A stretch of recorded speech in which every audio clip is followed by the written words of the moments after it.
For today's video, mag-aayos tayo ng grinder. Ang issue nito ay bigla siyang huminto at saka nangamoy siya. Kaya titingnan natin dito sa part ng ilalim niya, dito sa part ng carbon brush. Titingnan natin kung naubos na ba to o nawala ng carbon brush kaya siya huminto. Sa pagtanggal ng carbon brush, madali lang naman. Meron tong pinaka-clip niya. Iangat nyo lang yan, ilalagay niya sa side nyo lang sa gilid. Matatanggal nyo na yung carbon. Ayan yung carbon niya. At nakita ko nga sa carbon, medyo mahaba pa naman. Kaya nag-proceed ako sa pinaka-top. Dito sa carbon, wala naman tayong naging problema. Kaya nag-proceed ako dito sa pinaka-gearbox niya. Tinanggal ko na nga yung front face niya. Tap lang natin ng konti dahil medyo matagal na natin itong dinabuksan. Kaya tap lang natin dahil medyo matikas yan ng konti. Ayan.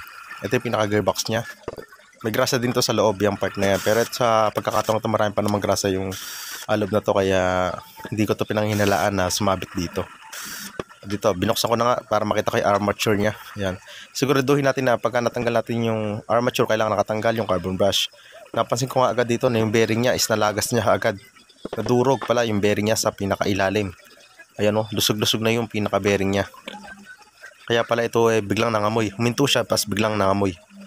At ito yung kanyang code, ang ating bearing 608ZZ. Yan yung pinaka-bearing code niya. At nakabili nga ako dito sa online. Mura ko lang ito nabili. Kaya kumuha na ako ng marami. Ayan. Bago ko nga ito ikabit itong pinaka-bearing na to, chinek ko muna yung pinakaloob niya dahil duda ako dito sa bearing na to dahil napakamura niya. Dinoble check ko na lang din yung pinaka-loob niya kung may problema ba to o kung ano man yung nasa loob na to. At pagkakabukas ko nga na to, nagulat ako na talagang wala siyang kagrasa-grasa kahit konti dito sa pinaka-bearing niya. Kaya importante na pag bumili kayo ng bearing, lalo pagka mumurahin lang, check nyo yung loob niya para malaman natin kung mayroon ba siyang grasa o may sira ba yung pinaka-bulitas niya sa loob. Lalo na sa power tools ko to gagamitin. Sa bilis kasi ng RPM ng ating grinder, madaling masira to kung di natin lalagyan ng grasa. Kaya kailangan talaga may grasa yan at para hindi siya agad uminit o hindi matuyo agad. Once kasi natuyo yung grasa niya, doon magkukos talaga ng pagkasira agad yung ating grinder. Yan. At ito pa naging problema ko rito, naiwan nga rito yung pinaka release ng kanyang bearing. Ayun, nasa yung pinaka ring ng bearing. At nahirapan niya ako dito tanggalin dahil namakat talaga ng gusto. Ito nga pinaka lalagyan ng bearing na to. Kahit nilagyan ko siya ng WD-40, hindi pa rin naging sapat para matanggal siya agad-agad. Kaya marami kong discarding ginawa rito. Ay kung papansin, gumamit pa ako ng liabi tubo para lang umikot, pero talagang ayaw niya man lang umikot kahit na konti. Ayaw niya umikot. Kahit pinukpok ko na nga lang siya rito sa pinakaibabaw niya. Ayun, papansin niyo, wala kasi akong gato para ipitin sana tong armature kaso kaya ganitong proseso lang yung mga ginagawa ko. Ipit ko ng plier tsaka pinukpok, talagang ayaw pa rin gumalaw niya. Kaya nag-option ako dito na ito na yung pinaka-maximum na ginawa ko sa kanya. Nag-grinder ko na nga yung ating bearing. Ultimatum ko na ito. Talaga pag hindi talaga siya natanggal sa mga ginawa kong nauna, ito yung pinaka-last solution ko. Yung i-grinder para bumuka yung ating bearing. Tsaka ko siya pinusitsitan ng ating WD-40 para pumasok yung WD-40 doon sa pinakaloob niya. Tsaka ko siya iikutin. Pag ayaw pa rin, pwede ko na rin siya ditong tukahin para bumuka yung kanyang bearing. Ito na talagang pinaka last option ko na gagawin dito. Ultimatum na gagawin ko nga rito. Ayan, kung mapasin nyo, tinuka ko na nga siya ng gusto dito para matanggal lang itong pinaka bearing na napakatigas niya talaga. Dahil wala nga ako ditong puller.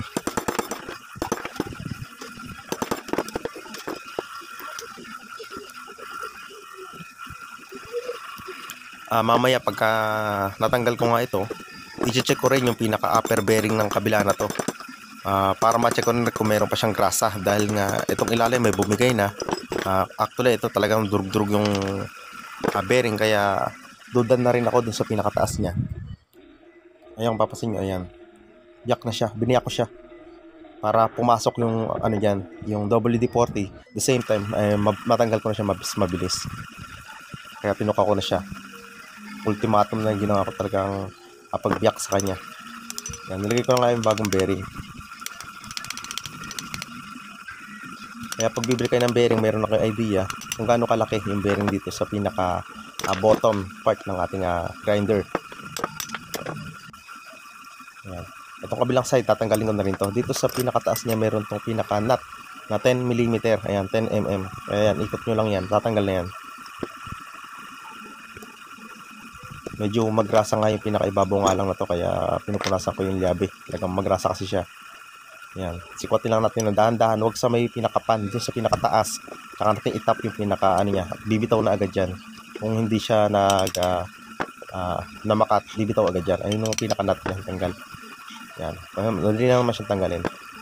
Okay pa naman to. Maganda pa naman yung bearing dito, pero bubuksan ko na rin to para malaman natin kung may grasa pa ba to o okay pa ba yung ating bearing.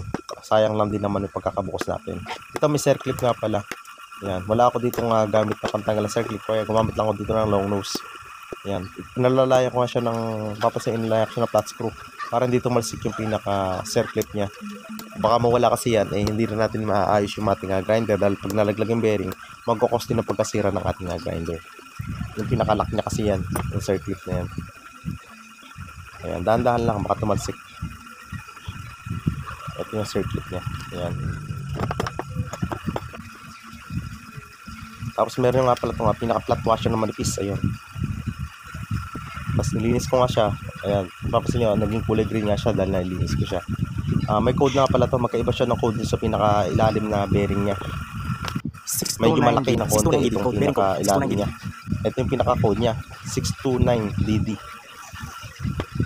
Ayan. Saka nilinis ko na nga rin itong mabuti bago ko siya lagyan ng grasa para masigurado natin na mas tatagal pa yung ating grinder. Konting grasa lang naman ang nilagay ko rito. Huwag naman sobrang damit para hindi naman mahirapan sa pag-ikot yung ating grinder. Yung tama lang na hindi agad iinit yung ating bearing para mas lalo pang tumagal yung buhay ng ating grinder. Kaya kung gusto nyo talagang tumagal yung buhay ng inyong grinder, kahit hindi pa to sira, kung kaya nyo lang din naman na buksan nyo, ay check nyo lagi yung bearing nya. Kasi yung bearing talaga na to ang nagbibigay din ng buhay sa ating grinder. Once na nagkaroon na ng alog, didikit na yung armature niya doon sa pinaka-rewind niya, doon na siya magkukos ng pag-init agad ng ating grinder. Ayan, pati itong pinaka-daan ng carbon, ayan, nilinis ko na rin. Ito, may nanikit nga rito na grasa na tumigas na, kaya binlade ko siya. Saka ko siya niliha ng 1,000 grit. Ayan, 1,000 grit yung pinaliliha ko na yan para lumabas yung pinaka-tanso ng ating armature. Ayan, kung makalapansin nyo, malinis siya agad. Ayan, susoli ko na nga itong pinaka base nya. At dito sa pagsusoli ko na ito, meron akong mali na nagawa rito dahil papasin nyo, ayaw pumasok nung pinaka ginawa ko armature. Ayaw niya pumasok kahit nakatanggal yung carbon brush, ayaw niya pa rin pumasok dahil may nakalimutan pala kung isang part dito, yung pinaka rubber niya na nandun sa pinaka loob, nakalimutan ko na nandun pa pala sa loob, kaya ayaw pumasok ng ating armature. Papasin nyo, sinusungkit ko siya, nakalimutan ko yan na tanggalin. Ayun, yung pinaka rubber, importante niyang rubber na yan para magkaroon ng play yung ating bearing doon sa pinaka loob. Yan, rubber yan na nakasuot dito sa pinaka bearing. Ayan, ganun. Yun yung nakalimutan kong tanggalin, kaya ayaw pala pumasok ng ating armature dito sa ating grinder housing. Ayan. Kaya nung nilagay ko nga dito, ayan, saglit na lang siya pumasok. At dito papasok ko na nga rin itong pinaka bahay niya. Kung saan itong switch na to, opposite siya ng ating lalagyan ng bala. Ayan, ganyan. Papasin nyo, opposite siya ng lalagyan ng ating bala. Dito yung switch. Dito naman sa kabila yung lalagyan ng bala. Ayan. Ganyan.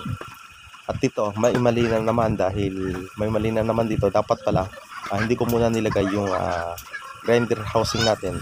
Kasi may hirapan ako dito na paikutin o wala akong hahawakan dito para i-kontrahin. Ito yung pinaka gear nya. Ayan, meron tong pinaka neck sa ilalim. Ayan, itong neck na to, ito yung una nating ipapasok. Ayan, so yun yung part ng ilalim, yung may neck. Kaya nag-decide na naman ako na tanggalin yung ating pinaka armature nya dahil mahirapan niya pala ako dito na ikutin o wala akong pang kontra. Pagka pinasok nyo agad dito sa pinaka housing nyo, hindi nyo agad makokontra, hindi nyo makikita na maayos yung ating pinaka armature sa may gear nya. Kaya tinanggal ko ulit siya, yung papasin. Tatanggalin ko ulit yan.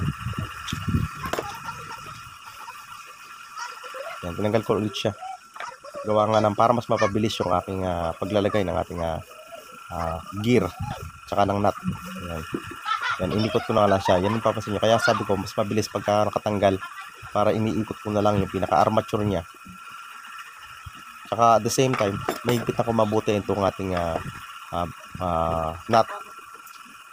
Dahil mahahawakan ko yung armature niya bilang pangontra. Yan.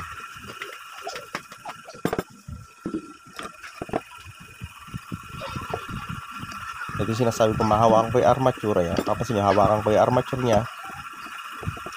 Ayan, hawakan natin. Tsaka natin mahigpit na maayos itong pinaka nut. Ayan. Importante kasi na medyo mahigpit yan para hindi kumalag.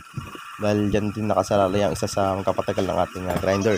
Once kasi na kumalas yan, delikado yung ating gearbox o yung mga ngipin ng ating grinder. Yan na nga, ito na nga yung pinaka-rubber niya. Nakalimutan ko kanina. Yan, saka natin siya ilalagay. Make sure lang natanggal yung carbon brush pagka nilagay natin yan. Yan. Once kasi na nakalagay pa yung carbon brush, hindi natin may susuli yung ating armature kasi sasabit yan sa ating pinaka armature. At dito binalik ko na nga yung ating carbon brush. Tulad ng pagtanggal natin kanina naman, napakadali lang naman itong ibalik. Dahil ito sa ganitong Inco na brand, naka-clip lang siya. Ayan. Babalik nyo lang yung pinaka-clip niya para umipit siya dun sa pinaka-armature. Iba the spring, pero ito naka-clam lang siya. Ayan. Lagay ko na yung pinaka-screw niya dito. Bali, 4 na screw to.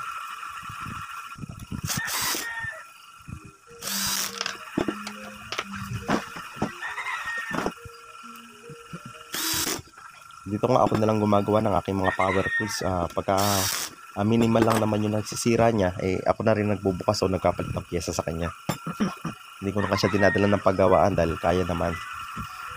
Ito sa pinaka gear piece niya, meron din tong pinaka polarity niya.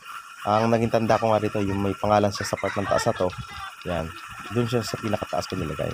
Yan, importante rin na ikutin nyo muna yung kanyang gear. Make sure lang na umiikot siya na maayos bago natin ilagay yung mga bolt niya o yung pinaka tornilyo niya rito. Dahil once kasi na umipit siya, hindi rin maganda yung ating ikot ng ating grinder. Baka masira pa nga ito.